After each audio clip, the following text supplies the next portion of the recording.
Hello dear students, this is Namika Bansal. Welcome to physics time. हम कर रहे हैं क्लास 11th की फिजिक्स। आज हम टॉपिक करने जा रहे हैं एरर एनालिसिस। एरर का मतलब है गलती। इंसान गलतियों का पुतला है। हम सबको पता है कि हम इंसान हैं, हमसे गलतियां होती ही हैं। ठीक है, हम जब एरर एनालिसिस फिजिक्स में पढ़ रहे हैं तो हम कौन सी गलती की बात कर रहे हैं? हमारा चैप्टर का नाम क्या है? Unit and measurements. तो फिजिक्स में हम कौन सी गलती की बात करेंगे? मेजरमेंट में गलती की। ठीक है, हम किसी भी चीज़ को मेजर कर रहे हैं तो कभी भी हमारी मेजरमेंट परफेक्ट नहीं हो सकती। It is impossible to have a perfect measurement. ठीक है, हर चीज़ की हम लंबाई, चौड़ाई, भार कुछ भी नापेंगे, तोलेंगे, मेजर करेंगे, हम कहेंगे दिस वैल्यू इज अप्रॉक्सीमेट। ठीक है, हम अप्रॉक्सीमेशन हम यूज लिखते नहीं है हर बार, लेकिन हमारी जो मेजरमेंट होती है हमेशा अप्रॉक्सीमेट होती है, एक्यूरेट कभी भी नहीं होती। ठीक है, क्योंकि उसमें हमेशा कुछ ना कुछ मिस्टेक होगी ही होगी, गलती कुछ ना कुछ होगी। ठीक है, तो एक एरर की डिस्कशन करने से पहले हम दो चीजें पढ़ते हैं। एक होती है एक्यूरेसी, एक होती है प्रिसीजन। अगर आप देखोगे दोनों का मीनिंग हिंदी में या इंग्लिश में चेक करोगे, दोनों का करीब करीब मीनिंग सेम ही है। मतलब दोनों का मतलब है सही कितनी है कोई चीज, प्योर कितनी है। ठीक है, एक्यूरेसी और प्रिसीजन। लेकिन अगर हमने दो वर्ड बोर्ड पे लिखे हैं तो डेफिनेटली इनके बीच में कोई ना कोई डिफरेंस है। तो एक्यूरेसी क्या चीज है, मेजरमेंट क्या चीज है? मान लीजिए मेरे हाथ में ये मार्कर है, इसकी लंबाई मैं मान ली हूँ 10 सेंटीमीटर है। ये मुझे किसी ने बता दिया या मार्कर के ऊपर लिखा हुआ है कि इसकी लंबाई है 10 सेंटीमीटर है। मान लो हमने इसकी मेजरमेंट की स्केल से, मैंने एक स्केल लिया, उससे इसकी मेजरमेंट की।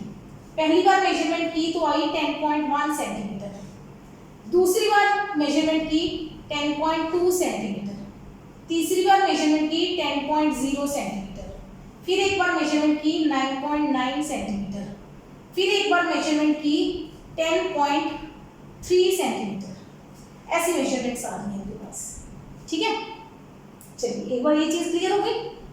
अब ये मैंने सिंपल स्केल से मेजरमेंट की है। किससे मेजरमेंट की है? स्केल से। अब मैंने स्केल की बजाय यूज किया वर्नियर कैलिपर। मैंने एक बेटर इंस्ट्रूमेंट मेजर लिया। वो इंस्ट्रूमेंट क्या है? वो 2 डेसिमल तक रीडिंग देता है मुझे। वर्नियर कैलिपर से मैंने मेजरमेंट की, मेरे पास मेजरमेंट आई 7.37 सेंटीमीटर, दूसरी बार की 7.35 सेंटीमीटर, तीसरी बार की 7.41 सेंटीमीटर।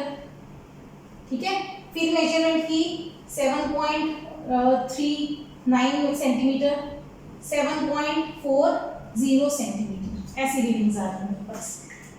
क्लियर है? दो चीजें हैं। एक्चुअल मार्कर की लेंथ कितनी थी? 10 सेंटीमीटर। स्केल से मेजरमेंट की ऐसी रीडिंग्स आ रही हैं करीब करीब 10 के। वर्नियर कैलिपर से मेजरमेंट की तो 7 के करीब आ रही है। यहाँ पे कॉन्सेप्ट आता है एक्यूरेसी एंड प्रिसीजन का। So what is accuracy? मतलब ये ऐसे नहीं है कि वर्नियर कैलिपर गलत मेजर कर रहा है, ये ध्यान रखना। ये वैसे ही मैंने रफ वैल्यूज ली है। एक्यूरेसी का क्या मतलब है? ये जो आपकी रीडिंग्स हैं, ये हमारी रीडिंग एक्चुअल वैल्यू, ये इसकी एक्चुअल वैल्यू है। ये मेजरमेंट्स एक्चुअल वैल्यू के करीब हैं, है ना? सारी वैल्यूज 10 के नियर हैं। तो इसका मतलब these measurements are more accurate. ये सारी मेजरमेंट्स एक्यूरेट हैं, नियर टू एक्चुअल वैल्यू है तो एक्यूरेट है। ये जो वैल्यूज हैं ये एक्यूरेट नहीं है। ये वैल्यू 10 है और ये 7 है, बहुत बड़ा डिफरेंस है। लेकिन ये कितने डेसिमल तक जा रही है? 2 डेसिमल्स तक। तो ये वाली जो मेजरमेंट्स हैं ये क्या है? प्रिसाइज। ठीक है, मोर प्रिसाइज, ये ज्यादा प्रिसीजन ज्यादा है। प्रिसीजन का मतलब होता है आपस में डिफरेंस। किस चीज का डिफरेंस? इसमें से मिनिमम मेजरमेंट निकालो, कौन सी है मिनिमम मेजरमेंट? इस केस में मिनिमम मेजरमेंट कितनी है हमारी? 9.9 सेंटीमीटर। इधर मिनिमम कितनी है? 7 7.35 सेंटीमीटर। मैक्सिमम देखते हैं, इधर मैक्सिमम कितनी आई है 10.3, इधर मैक्सिमम कितनी आई है 7.41 सेंटीमीटर। अब दोनों का डिफरेंस ले लो, मिनिमम और मैक्सिमम का, मिनिमम और मैक्सिमम का आपस का डिफरेंस इन ऑब्जर्वेशन में से। ये डिफरेंस कितना आएगा, कैलकुलेट करना 0.4 सेंटीमीटर। ये डिफरेंस देखना 0.06 सेंटीमीटर। ध्यान दो, इन दोनों में से 0.4 और 0.06 कौन सा बड़ा है, ये बड़ा है।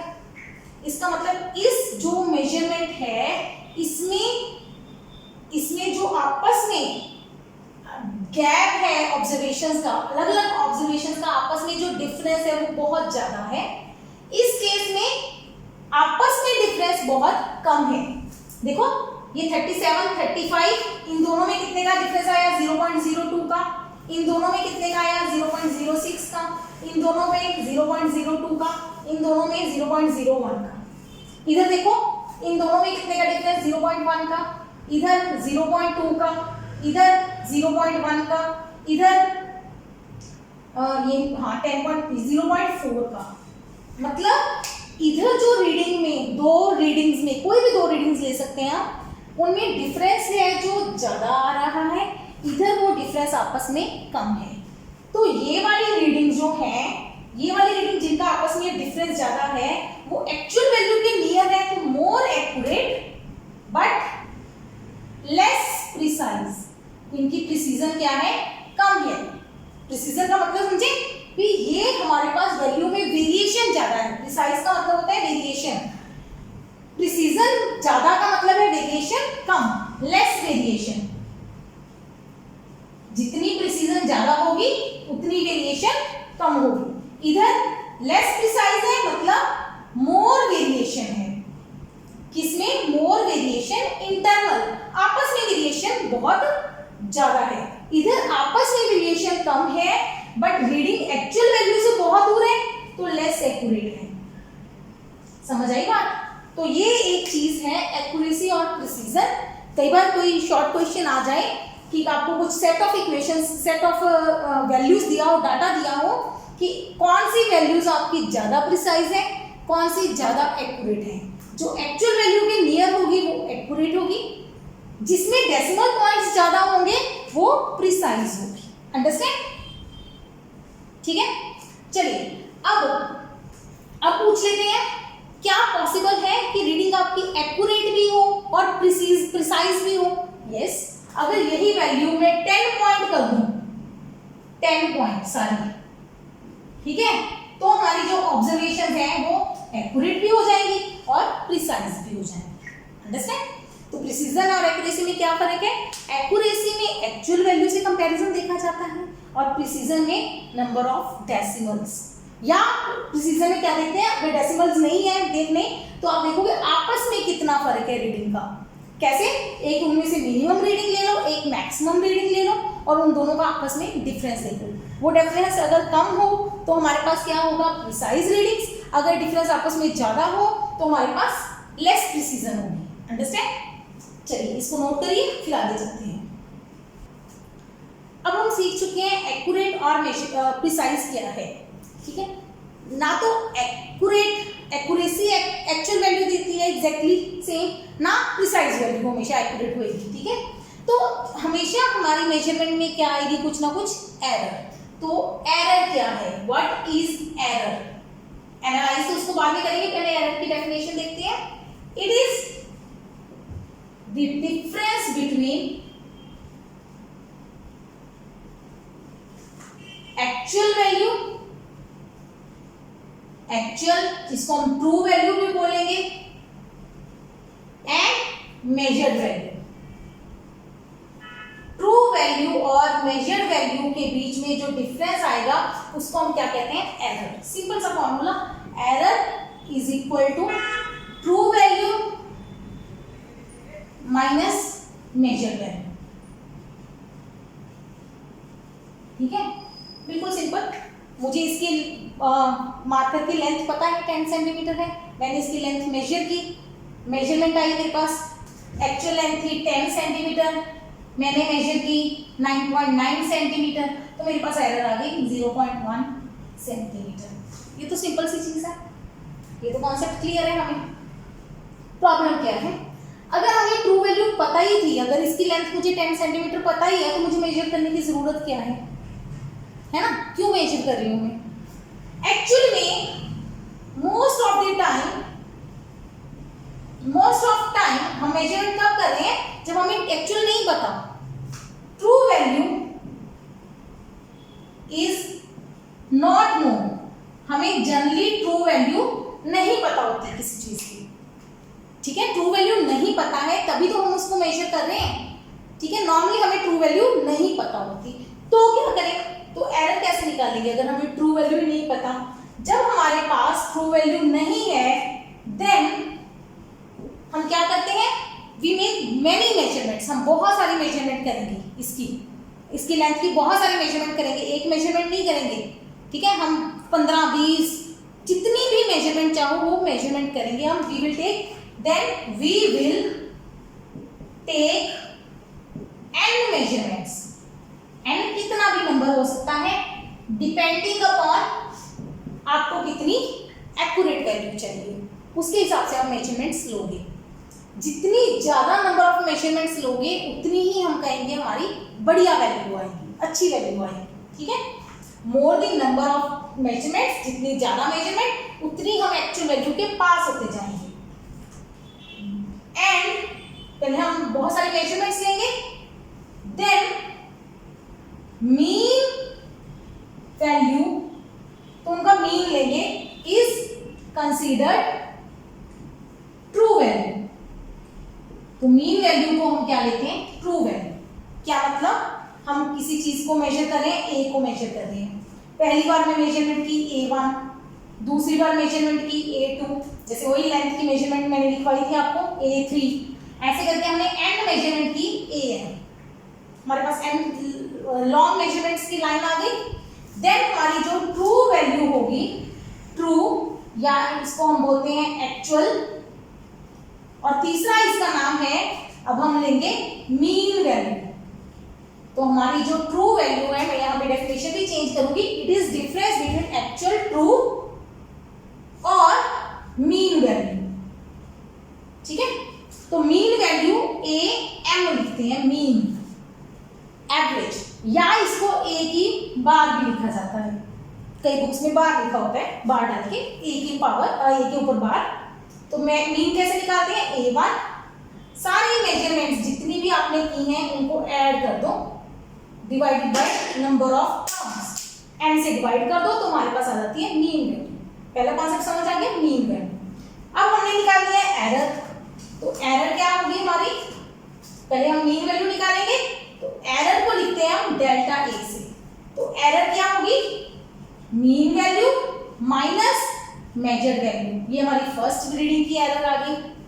सेकेंड रीडिंग में एरर भी आएगी, A bar minus A2, third में A bar minus A3, and last AN में A bar minus AN, AN इसके ऊपर बार नहीं आएगा, ठीक है। तो एरर क्या है?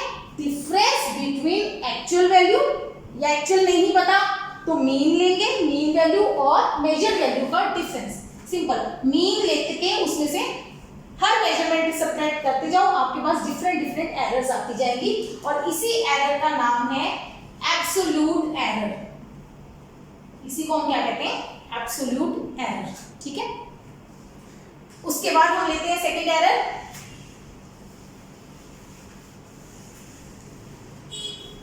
Mean absolute error. Mean absolute error, ये क्या है? अब सारी जो एब्सोल्यूट एरर्स हैं, ये एब्सोल्यूट एरर्स हैं, सिंगल एरर, हर एक मेजरमेंट की एरर, ये एब्सोल्यूट एरर्स हैं। अब इस एरर में से कोई एरर पॉजिटिव आएगी, कोई नेगेटिव आएगी। कैसे?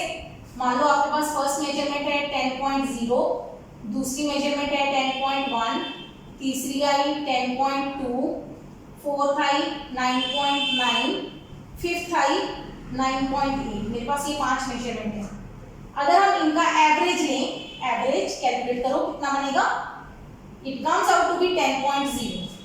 ठीक है, तो मेरी फर्स्ट जो डिफरेंस है 10.0 माइनस 10.0 मीन्स 0.0। दूसरी मेजरमेंट का डिफरेंस क्या आएगा, 10.0 माइनस 10.1 मतलब माइनस 0.1। थर्ड रीडिंग का डिफरेंस कितना आएगा, माइनस 0.2। फोर्थ का डिफरेंस कितना आएगा, 0.1। फिफ्थ का डिफरेंस आएगा 0.2। चेक कर लेना। तो मीन एब्सोल्यूट एरर क्या है, delta a m. Mean, delta मतलब एरर है, एरर या डिफरेंस, डेल्टा को डिफरेंस बोलते हैं, चेंज बोलते हैं, तो वो यहाँ पे एरर को शो करेगा। तो मीन क्या है, सारी एब्सोल्यूट एरर्स को ऐड कर दो, जितनी भी एब्सोल्यूट एरर्स आएंगी सबको ऐड कर दो और उनका एवरेज ले लो। दोबारा लिखते हैं, A1 delta A2 plus delta AN divided by n। ये आ गई मीन एब्सोल्यूट एरर। चेक करें, चेक करना जरा। डेल्टा A1 पुट करो 0.0, ये नेगेटिव, ये नेगेटिव, ये पॉजिटिव, ये पॉजिटिव, इन सब का सम बनेगा 0। तो क्या मीन एरर 0 आ गई, एरर खत्म हो गई? गलत। तो मैंने ये फॉर्मूले में थोड़ी सी गलती की है। क्या गलती है वो मैं अभी बता रही हूँ आपको कि ये गलतियां हमने पेपर में नहीं करनी। क्या है गलती, कि मीन एब्सोल्यूट एरर क्या होती है, मीन ऑफ, ये जो लाइंस लगाई है इसको बोलते हैं मॉडुलस। मॉडुलस क्या है, ये लाइंस है। अगर मैं डेल्टा ए मॉडुलस ए लिख रही हूँ, लाइंस लगा रही हूँ, तो इसका मतलब है मैग्नीट्यूड ऑफ ए।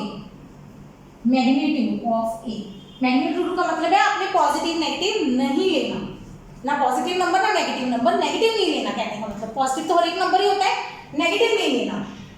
क्या मतलब हुआ, फर्स्ट रीडिंग का मैग्नीट्यूड 0.0, दूसरी का जो नेगेटिव है उसका नेगेटिव साइन छोड़ दो, नेगेटिव छोड़ते जाओ, सबको ऐड करते जाओ। सिंपली सबको ऐड करके 5 से डिवाइड कर दो, क्या बनेगा 0.6/5। ये अगर आप डिवाइड करोगे तो 0.12। ठीक है, अब हम पढ़ चुके हैं सिग्निफिकेंट फिगर्स। इसमें कितने डेसिमल है, 1, तो आंसर में भी 1 डेसिमल चाहिए हमें, तो इसको हम राउंड ऑफ कर देंगे तो बन जाएगा 0.1। ठीक है, तो ये हमारी आ गई मीन एब्सोल्यूट एरर। ठीक है, अब किसी भी रीडिंग को रिप्रेजेंट कैसे करना है, रिप्रेजेंटेशन, अगर हमें लिखना है कि हमारी मेजरमेंट कितनी है तो आप क्या लिखोगे, mean plus minus mean error. Mean plus minus mean error. Mean कितना आया है 10.0 प्लस माइनस 0.1, ये हमारी आएगी रिप्रेजेंटेशन। ठीक है, तो किसी भी चीज को रिप्रेजेंटेशन देनी है तो हमारा क्या आएगा, mean plus minus mean absolute error. Okay, चलिए आगे चलते हैं। नेक्स्ट एरर होती है relative error. Relative error, relative मतलब किसी के विद रिस्पेक्ट कितनी है। इसका सिंपल फॉर्मूला है, क्या है ये, mean error, mean absolute error. Relative error का formula mean absolute error divided by mean value, simple. Relative error, इसी का दूसरा नाम है फ्रैक्शनल एरर। इसको फ्रैक्शनल एरर भी बोलते हैं क्योंकि ये रेशियो है दो चीजों में। किसकी, mean absolute error delta m और एम की, मीन वैल्यू और मीन एरर की रेशियो, उसको क्या बोलते हैं, रिलेटिव एरर। और नेक्स्ट आती है परसेंटेज एरर। बिल्कुल सिंपल सी एरर है, रिलेटिव एरर मल्टीप्लाई बाय 100, बस कुछ नहीं। Delta m by m multiply 100, इसको बोलते हैं परसेंटेज एरर। ठीक, ये हो गई हमारी एरर्स की अलग अलग कैटेगरीज। किसी क्वेश्चन में रिलेटिव एरर पूछेंगे, कभी पूछेंगे परसेंटेज एरर, एब्सोल्यूट एरर का क्वेश्चन बहुत कम आता है, पर फिर भी हम एक क्वेश्चन लेते हैं। ये हमारा एक क्वेश्चन है, time period of a pendulum is measured as, मतलब एक एक्सपेरिमेंट किया टाइम पीरियड का पेंडुलम का, उसमें ऑब्जर्वेशंस ली 2.63 सेकेंड, ये ऐसे 2.56 सेकेंड, 2.42 सेकेंड, जो भी है ये सारे मेजरमेंट्स हैं। फाइंड क्या करना है, mean value, mean error, relative error and percentage error. ठीक, बिल्कुल सिंपल सा क्वेश्चन है। कैसे करेंगे, पहले हम ले लेंगे A1 2.63 second, A2 2.56 second, A3 2.42 second, A4 2.71 second, A5 2.80 second. ये ध्यान रखना सेकेंड और 5 मिक्स ना हो जाए। अब हम पहले मीन लेते हैं। मीन कैसे निकालते हैं, सारी वैल्यूज को ऐड करके, जितनी भी वैल्यूज हैं, कितनी वैल्यूज हैं 5, तो 5 से डिवाइड ऐड कर दो सबको।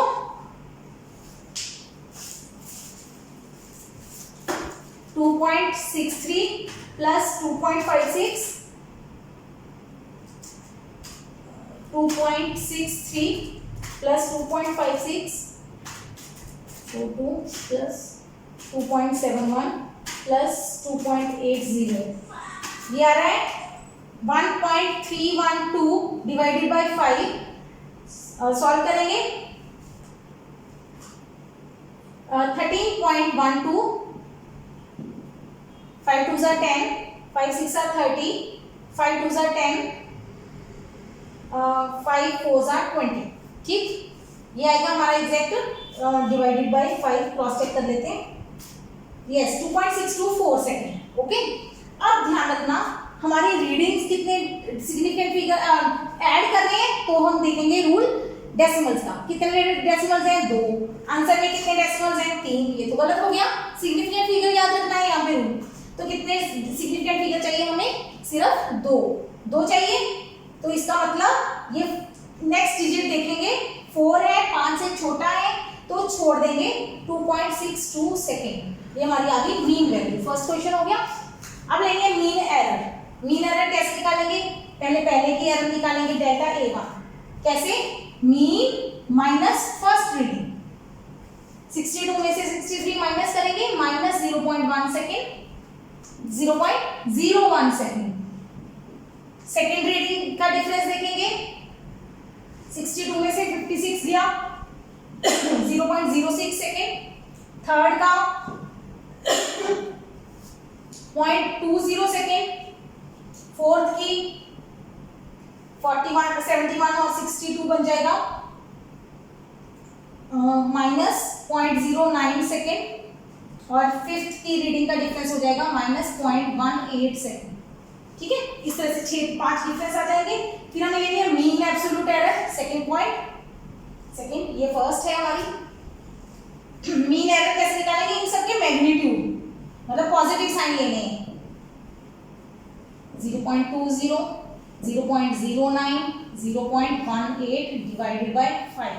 करो इनको सॉल्व। 54 डिवाइडेड बाय 5, तो ये आ जाएगा 0.108 सेकेंड। ठीक, अगेन हमें 2 डेसिमल चाहिए, तो 8 है, 5 से बड़ा है, तो 0.11 सेकेंड। ये हमारी मीन एब्सोल्यूट एरर आ गई। ओके, तो ये 2 पार्ट हो गए। अब इसको मैं क्लियर कर रही हूँ। तुम्हारी मीन एरर भी आ गई और मीन एब्सोल्यूट मीन वैल्यू भी आ गई। मीन एरर और मीन वैल्यू आ गई। तीसरा हमें चाहिए रिलेटिव एरर। रिलेटिव एरर क्या होती है, mean error divided by value 2.62। निकालेंगे इसको।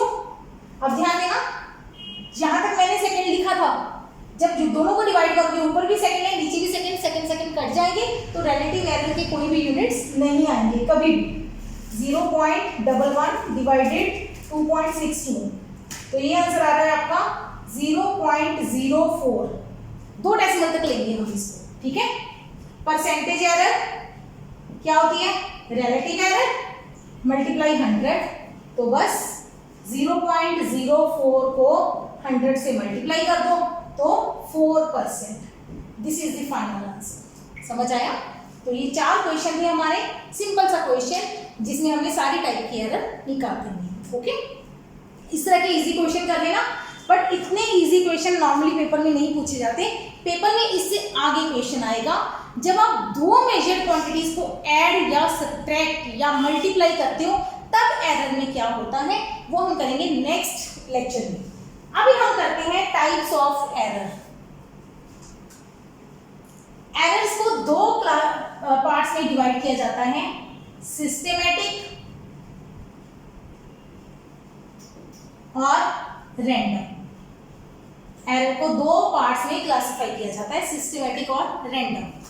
सिस्टेमेटिक वो एरर्स हैं जिनका एक ही ट्रेंड आए, एक ही ट्रेंड, मतलब कि आपने एक मार्कर की लेंथ मेजर की तो वो लेंथ एक्चुअल से छोटी आई, फिर आपने किसी और कोई बॉक्स लिया, जैसे ये लिया डस्टर, इसकी लेंथ मेजर की, वो भी एक्चुअल से छोटी आई, फिर आपने ये कैलकुलेटर लिया, इसकी लेंथ भी एक्चुअल से छोटी आई। मतलब इनका ट्रेंड एक जैसा आएगा, या छोटा या किसी चीज से बड़ा, तो एक्चुअल से बड़ा या एक्चुअल से छोटा। मतलब एरर या तो पॉजिटिव होगी हर बार, या हर बार ये एरर क्या आएगी, नेगेटिव।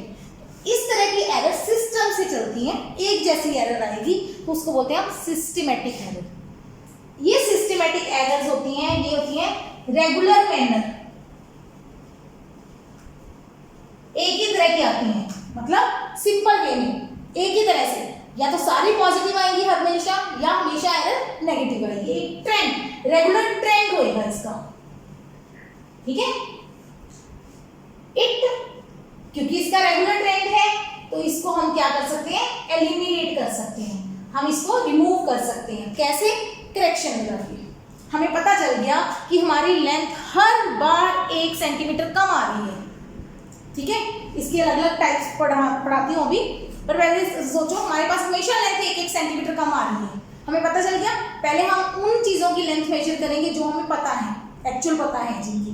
हमने देखा कि हर बार लेंथ 1 सेंटीमीटर कम आ रही है, तो हम जब अननोन चीज़ की मेजर करेंगे तो उसमें 1 सेंटीमीटर जोड़ देंगे तो हमारे पास एक्चुअल लेंथ आ जाएगी। क्लियर?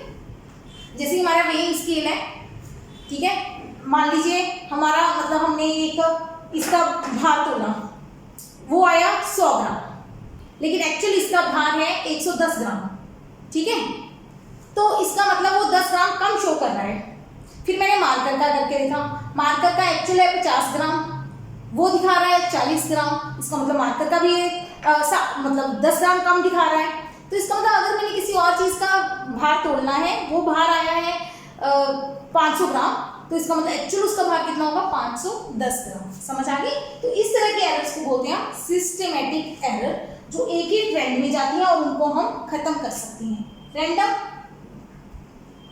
कॉज इज अननोन, जिसका कारण ही नहीं पता हमें, कारण नहीं पता, कैन नॉट बी एलिमिनेटेड, तो हम इसको खत्म भी नहीं कर सकते क्योंकि हमें कारण ही नहीं पता भी क्यों आ रही है। फिर इस तरह की एरर को क्या करेंगे हम, रैंडम एरर। आपने एक ही चीज की, आप एक्सपेरिमेंट करेंगे वर्नियर कैलिपर का क्लास में, स्क्रू गेज का भी एक्सपेरिमेंट करेंगे। एक ही तार होगी आपके पास या एक ही ब्लॉक होगा, आप उसकी लेंथ मेजर करोगे हर बार।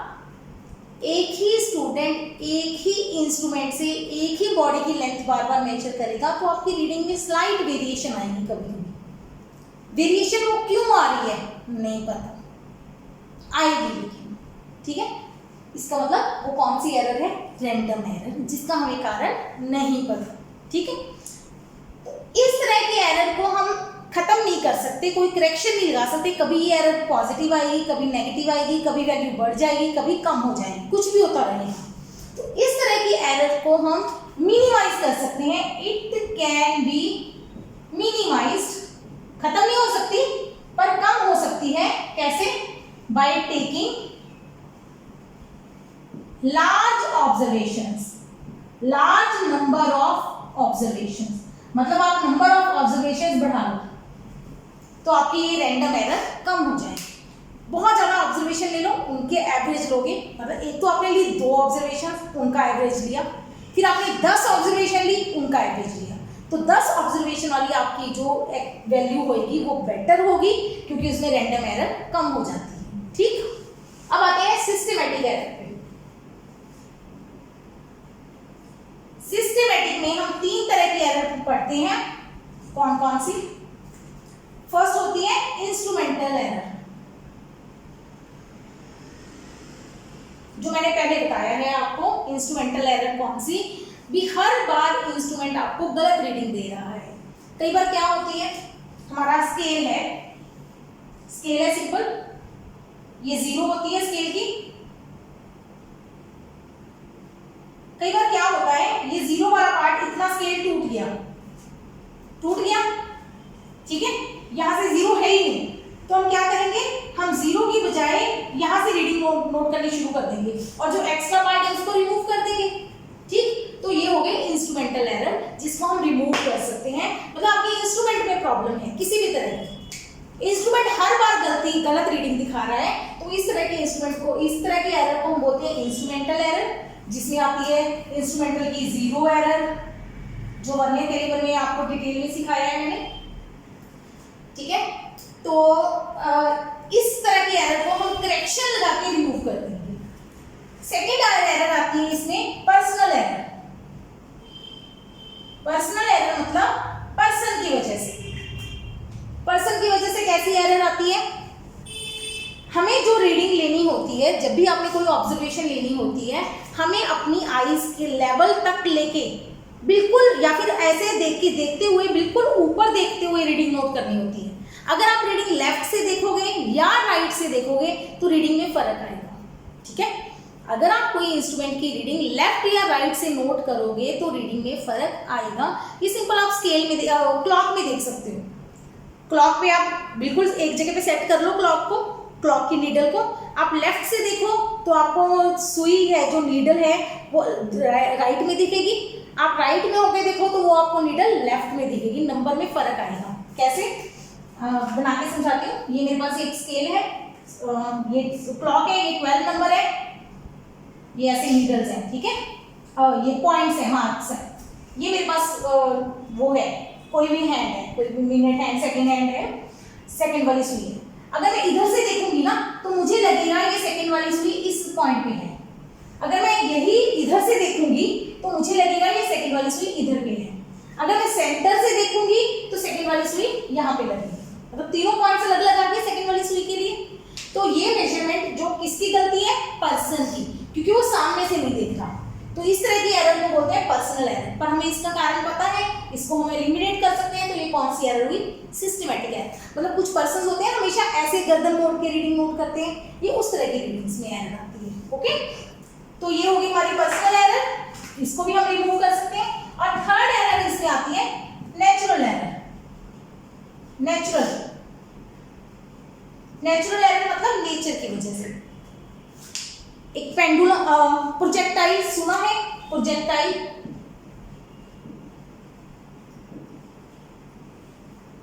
प्रोजेक्टाइल क्या है? आपने क्रिकेट खेला है, बॉल को ऐसे थ्रो किया, बॉल सीधी जा रही है, तो हमारे पास ऐसे जो चीज ऐसे यहां से छोड़ी, हवा में गई, आगे जा रही है। इस तरह का पाथ बनता है, ये हम पढ़ेंगे डिटेल में। इसके सारी इक्वेशंस हैं, इसके बहुत सारे क्वेश्चंस करेंगे। ऐसे कोई बॉडी जा रही है, यहाँ पे स्ट्राइक कर रही है। ठीक है, यहाँ पे हमारा क्रिकेटर खड़ा है जिसे बल्ले से मारना है। अब ये कितने एंगल पे थ्रो की, कितनी स्पीड से गई, उसके अकॉर्डिंग ये टाइम लेगी, उसके अकॉर्डिंग ये हाइट पे जाएगी सब, और उसके अकॉर्डिंग ये स्पीड वगैरह के अकॉर्डिंग, ये स्पीड और एंगल के अकॉर्डिंग ये आगे जाएगी, कितनी दूर जाएगी। ठीक, या सिंपल बॉल लगा लो, आप ये चीज समझ सकते हैं। इसकी कैलकुलेशन के हमारे पास फॉर्मूला बना हुआ है, हम इसकी कैलकुलेशन इजीली कर सकते हैं, नोट डाउन कर सकते हैं। पर मान लो वहां पे हवा चल गई, हवा चलने लग गई, हवा चली तो एयर का रेजिस्टेंस आया, उसने बॉल को मूव कर दिया।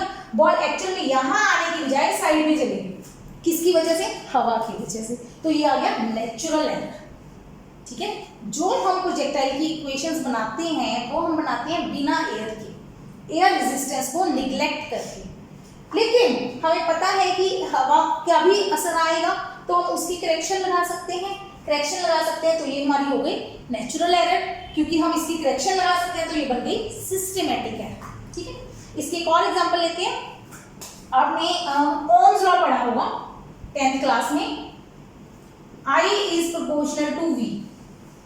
Current is proportional to potential difference. If हम यहाँ पे लिखते हैं temperature, pressure, physical conditions remains same. मतलब टेम्परेचर प्रेशर चेंज नहीं होना चाहिए, ये कंडीशन है। अगर टेम्परेचर प्रेशर चेंज हो गया तो ये डायरेक्टली प्रोपोर्शनल नहीं रहेगा। ठीक, तो ये चेंज हो जाएगा फॉर्मूला। तो इसका मतलब ये, अगर आपने एक्सपेरिमेंट करते हुए टेम्परेचर चेंज कर दिया, आपने ये नोट नहीं किया, तो आपकी रीडिंग गलत आएगी। इसका मतलब आपने टेम्परेचर पे ध्यान नहीं दिया, तो ये वाली एरर कौन सी होगी? टेम्परेचर चेंज करने से एरर आई, तो ये कौन सी एरर होगी? नेचुरल एरर, जो नेचर ने दी हमें किसी भी तरह से। कंडीशन चेंज हो गई आपके एक्सपेरिमेंट की। ओके, एयर आ गई, हवा आ गई, कोई और चीज़ आ गई, प्रेशर आ गया, टेम्परेचर आ गया, ह्यूमिडिटी आ गई, ठीक है, बारिश होने लग गई, साउंड आ गई कोई और तरह की, किसी भी तरह से चेंजेस आ गई तो वो नेचुरल एरर का पार्ट होगी, और वो भी क्या है? हमारी सिस्टमेटिक एरर। तो सिस्टमेटिक एरर 3 तरह की है, इंस्ट्रूमेंटल, पर्सनल और नेचुरल। रैंडम, जिसका कारण ही हमें नहीं पता, जिसके बारे में हमें कोई नॉलेज ही नहीं है, बस उसको मिनिमाइज करने का क्या तरीका है? आप नंबर ऑफ ऑब्जर्वेशन बढ़ा लो, ज़्यादा सारी ऑब्जर्वेशन लो, उनका एवरेज लो, तो आपकी ये रैंडम एरर भी कम हो जाएगी। ठीक है, ये हो गई हमारी टाइप्स ऑफ एरर। और हमने कर लिया आज mean value, mean error, absolute error, next relative error और परसेंटेज एरर। इसके साथ आज का टॉपिक खत्म करते हैं। इसके रिलेटेड न्यूमेरिकल्स और जो भी आगे इसकी प्रोपिगेशन ऑफ एरर है वो हम नेक्स्ट लेक्चर में करेंगे। Till then keep watching, keep learning, subscribe to my channel.